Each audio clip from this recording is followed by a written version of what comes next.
آپ سے کہتا ہوں کسی کو دو، اپنی عادت بناؤ، جب بھی کسی کو کوئی چیز دو تو ہمیشہ اچھی چیز دیا کرو۔ یہ ایسا نہیں کہ جو اپنے کو نہیں پسند آئے وہ اٹھا کر دے دو۔ ہمیشہ سے ہمارا مزاج یہی رہا ہے، جو اپنے کو نہیں پسند آیا وہ اٹھا کے دے دو، جو استعمال کے قابل نہیں رہا وہ اٹھا کے دے دیا۔ نہیں، جو ہمیں پسند ہے وہی دو، جو آپ کو پسند ہے وہ دو، جو آپ کی ضرورت ہے وہ دو۔ کچھ لوگوں کا حال یہ ہوتا ہے جب تک کہ کھانا سڑ نہیں جاتا تب تک فقیروں کی جھولی میں نہیں جاتا۔ یہ کیا قبول ہوگا؟ سڑا ہوا کھانا، بدبودار کھانا کسی فقیر کی جھولی میں ڈالنے کا مطلب یہ ہوا کہ آپ نے اپنے گھر کو صاف کرنے کا منصوبہ کیا، گھر صاف کر لیا، آپ نے صفائی کر لی گھر کی، اس پہ کیا اجر اور صلہ ملنا ہے؟ کھانا تو وہ تھا فقیر کے لیے جو تازہ تھا، بلکہ آپ اپنے لیے کچھ ٹھنڈی رکھ لیتے اس کو گرم دیتے، کیونکہ آپ اللہ کے لیے دے رہے ہو، اور جو چیز اللہ کے لیے ہو پھر اس کی شان ویسی ہونی چاہیے۔ اور ایک بات یہ بھی یاد رکھنا، جو چیز اللہ کی راہ میں دی جاتی ہے اور وہ پسند کی دی جاتی ہے وہی قبول ہوتی ہے، جو ناپسند ایری غیری دی جاتی ہے وہ بہت غیرت والا ہے، پھر وہ پسند بھی نہیں کرتا۔ دنیا میں جو پہلی قربانی تھی، پہلی قربانی حابیل اور قابیل کی قربانی، حضرت حابیل اور قابیل کی قربانی۔ حابیل جو تھے اور قابیل دونوں کے درمیان اختلاف ہوا، حابیل حق پر تھے، قابیل حق پر نہیں تھا۔ تو اس وقت حضرت آدم علیہ السلام نے فرمایا کہ تم دونوں قربانی پیش کرو، تم دونوں قربانی پیش کرو، تو تمہاری قربانی جس میں سے اللہ جس کی قربانی قبول کر لے تو وہی حق پر ہوگا۔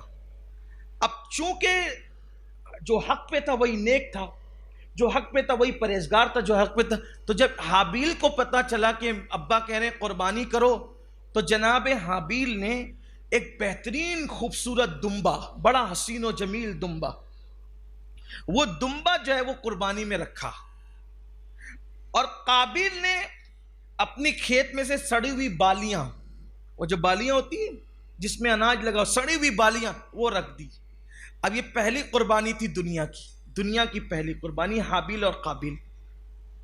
حابیل نے دمبا رکھا خوبصورت حسین و جمیل، اور قابیل نے وہ سڑی گلی وہ بالیاں رکھ دی۔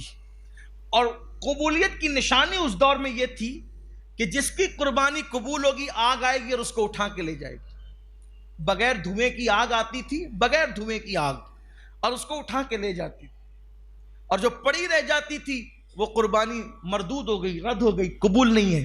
تو جناب حابیل نے خوش دلی کے ساتھ دمبا رکھا، اور قابیل نے ایسے اٹھا کر کے سڑی پڑی بالیاں رکھ دی، وہ بالیاں وہ رد ہو گئی، ویسے بھی وہ باطل پہ تھا، وہ رد ہو گئی، اور دمبا حابیل قبول ہو گیا۔ اب وہ ہوا تو ہمارے صوفیہ فرماتے ہیں اس دمبے کو جنت میں رکھا گیا، اس دمبے کو جنت میں، دیکھو قبولیت کی شان کیا ہے۔ اس دمبے کو کہاں رکھا گیا؟ جنت میں رکھا گیا۔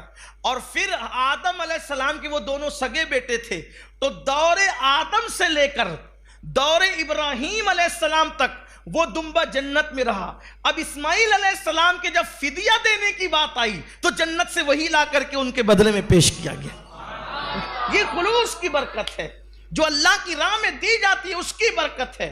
حالانکہ کسی نے دمبا بھی کہا، کسی نے بکری بھی کہا، جو بھی ہے، لیکن یہ بات کہی گئی۔ تو اللہ کی راہ میں دو تو ہمیشہ اچھا دو۔ دیکھو یہ ہوتا ہے اچھا دینے کا صلہ، اللہ کے لیے دے رہے ہو، اٹھا کر کے ایسے کچھ بھی مت دے دیا۔